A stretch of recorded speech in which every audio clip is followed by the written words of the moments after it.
not know this about me, but I really like MIYAVI.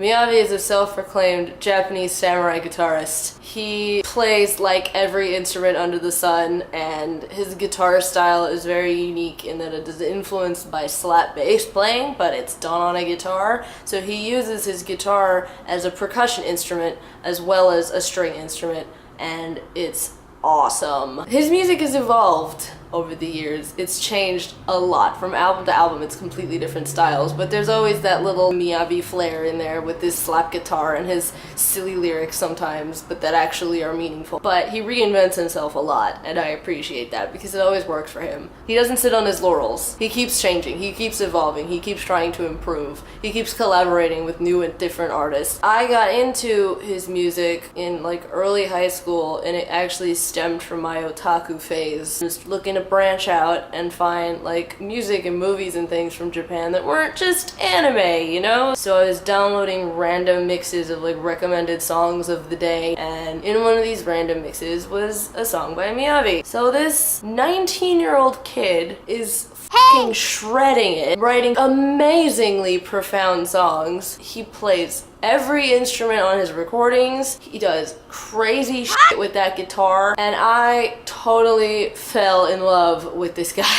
Being that he was a Japanese artist who never really left Japan, I never expected to ever see him live. But then he decides to go on a world tour, and he stopped in DC, and that was the first time I ever saw him live. I went alone. MIYAVI coming to perform was the first time I ever decided to grow a spine and do stuff on my own and not be afraid. And I pretty much cried through that whole gig because all of my dreams were coming true, because I really never thought I would see this man perform live in front of my face ever in my life, and then there it was happening. It was everything I'd hoped for and more, because he's a very energetic performer. He's incredibly talented. There is no like processing done on his studio albums. It's all him, and it's all pure raw skill, and it's incredible to see live. And then 2 years later he toured again, and this time there were VIP passes available. Naturally, I bought one, and I saw him perform, and I met him, and I said words to him, and I took a picture with him, and he hugged me. I was not able to function. I was meeting my hero. Time stopped. If you look at the picture of me with him, that is the I can't believe this is happening face. Now, a couple more years later in 2014, he went on another world tour. Last night was his last stop before going back to Japan to complete the tour. This time, I brought Alex with me. Alex has heard some of his music before but never really got much into it. And now, in his words, he's hooked. Watching that man on stage is a whole other experience. His music is already incredible, but then you see him on stage, see his personality come through right in front of you. You see him jumping up and down, rocking out, shredding that guitar with his drummer Bobo behind him, just destroying that drum set. Just incredible to watch. And he gets to play like DJ for a bit for one of his songs, Futuristic Love. He does some live looping. He switches guitars back and forth, electric and acoustic. He plays his slap guitar just as he does on his albums, except more improvisational now. You get to see him really work it, and it's incredible to watch that man's fingers move faster than you ever thought was physically possible. And he's like a friendly guy, a funny guy, and he's very insecure about his English, but it's so good. He's learned it so fast. He's done so much in order to better communicate with his fans on tour, and it's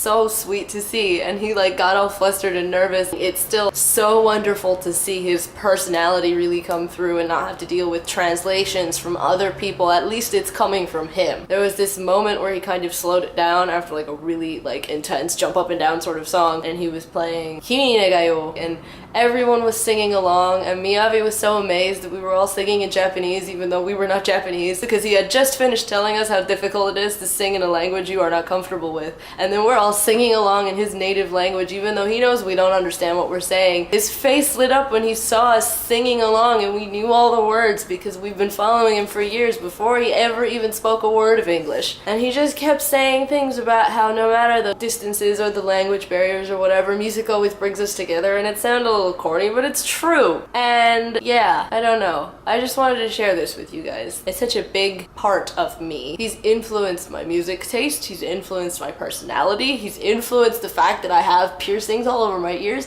Actually, the jewelry I wear, these little black spikes, that's because that's kind of like what he would wear on his lip. I would highly recommend you check him out because, like I said, I fucking love this man. I'll post a link to his iTunes store, his website, his Wikipedia page, whatever you want in the description if you want to look into him some more and experience a little bit of what I'm talking about. And yeah, peace, love, geekdom, V-Rock, bye.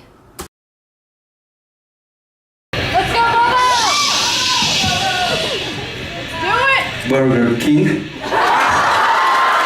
is the best.